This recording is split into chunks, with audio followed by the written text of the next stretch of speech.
Mister, Mister. There will never be a little Walter. Never.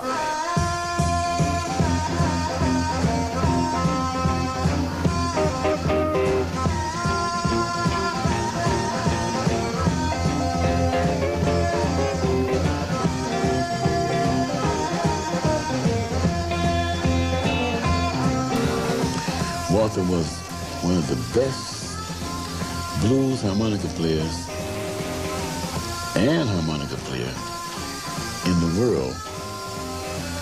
But there are great harmonica players that could be greater, but not in his class. There's no doubt about it. That's an understatement to ask me, do I think he was the greatest? No, I don't think he was the greatest. I know he was the greatest. I said, Walter did more, pushed the harmonica further than any human being on this earth. On kind of what he did with the harp. He's an amazing cat, man.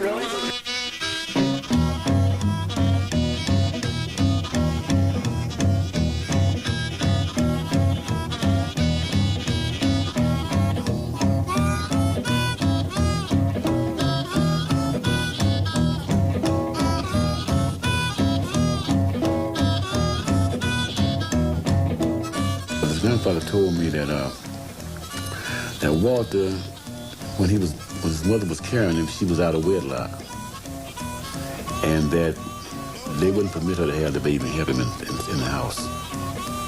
So he was born under a tree. My uncle raised him, Samuel's Jacob. Well, my father is uncle, we'll put it that way, and he raised him. And my father went to prison. When he got out of prison, in 1942, he went and he looked up his son. And him and my mother was no longer together. And he was 11 years old. And he called me, he said, hey, Tiny. That's what he called me. And I told my mother, I said, oh, that just sound like Dad. And on one of the days, he said, tell your mother to come outside. I got something to give her. So I said, Mom, Dad said for her to come to the door. He has something to give. And when I looked at him, and looked at my father, I said, oh, that must be my brother. And sure enough, it was. And that's the last I heard from my brother up until about 1950. Well, I remember Walter when I first remember him was in Jewtown at my cousin's. He lived there with my cousin. Till he roomed there, him and his girlfriend. I forgot her name. It was this kind of skinny, dark-skinned girl. And she was very much in love with him. She bought him a Express amplifier. And I think she bought him a chromatic harp, too. But he was playing on the street in those days, Natchez Street. Mm-hmm. Played with Moody Jones. He played him and John Henry and another different blues guys.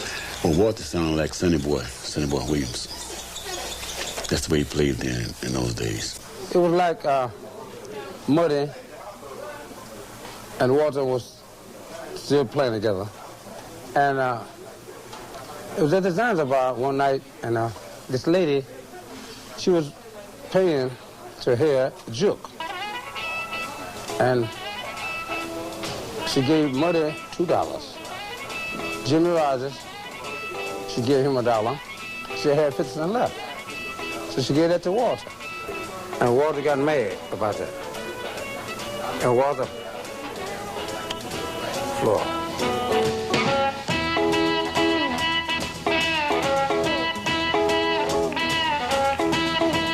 Down in Alabama, anywhere else, you could walk in the pawn shop and buy a harmonica for 50 cents.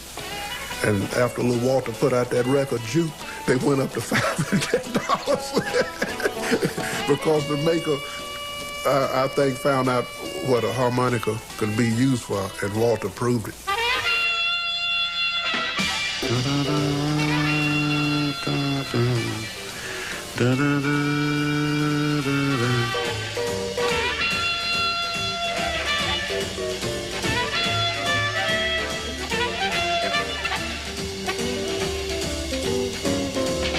This is like a Every baby you see born in the world has a mother, you see. And that was the mother of his style, the beginning of his style, you see. Yeah, he could do as much with a harmonica as a horn player could with a horn. And Walter could even play jazz.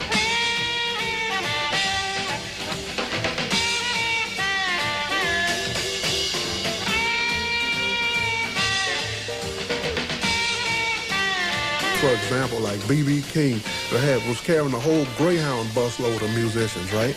And here come Walter with 3 musicians up there and drew all the crowd. Yeah. He was popular, he was hot. He had plenty of gigs, 3 months at a time. We'd be gone for months at a time. Everywhere, Florida, Alabama, Louisiana. Walter was doing so many one-nighters because we were pathetic. And it was fulfilling them too, you know what I mean? And he used to drive 120 miles an hour trying to get to a gig. When they get paid, they be drunk when they get their money. When they leave the job, they just out cold. What I mean, out cold, him and Tucker both be knocked out. Or when they paying at the camp, he be just getting pictures. They be laying up, the money laying all over the floors and a suitcase full of money. I mean, suitcases of money. Yeah, he made nice money. I'm just a fool, can't help myself. I love you, baby, and no one else. I ain't crazy, you are my baby. I'm just a fool. And he was a great lover, too. He was women, so, oh, man, he know how to make them moan and groan. And one time I said, I told Tuck, you can be in the hall and you can hear him in the room just moaning. I mean, he could make them moan.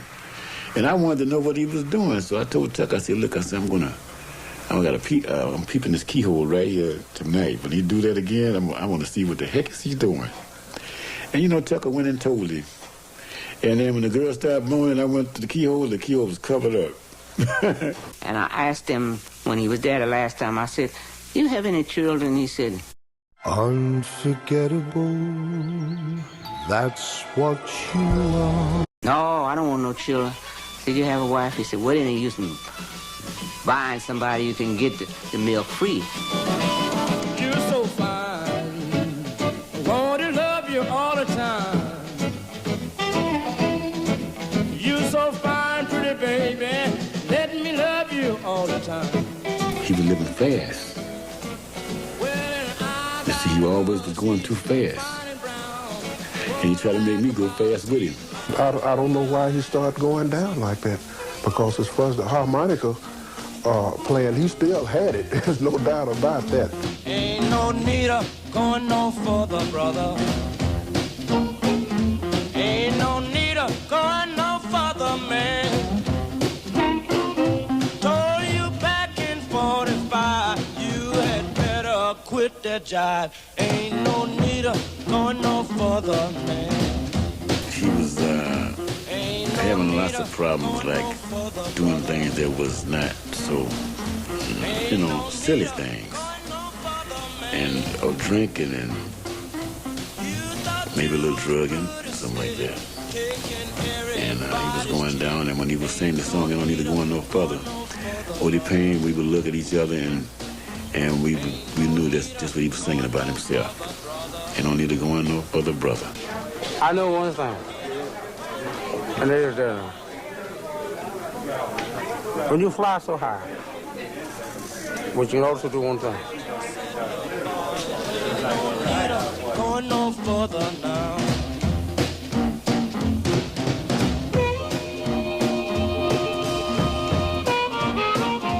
It was about 12 something. And about 10 minutes after that, the phone rang. And she said, Lil, she said, Brother Walter's dead. I said, how you know? She said, Muddy called me. She said, turn the radio on W, whatever it was. And I turned the radio and I heard this Lil Walter music. And I said, that's Lil Walter. I know who it is. She said, Walter dead. I said, you gotta be kidding. She said, no. I said, come on. She said, no. But I couldn't believe it. Because me and him used to always bullshit about a thing that said, I said, motherfucker, You gonna die. I said, you gonna die too, motherfucker. But I ain't gonna die, so I'm gonna get so motherfucking old, I turn to a great mule before I leave here. He said, well, fuck that shit. He said, elephant live longer than a damn mule. That's what Walter said. I'll be here then. You know what I mean?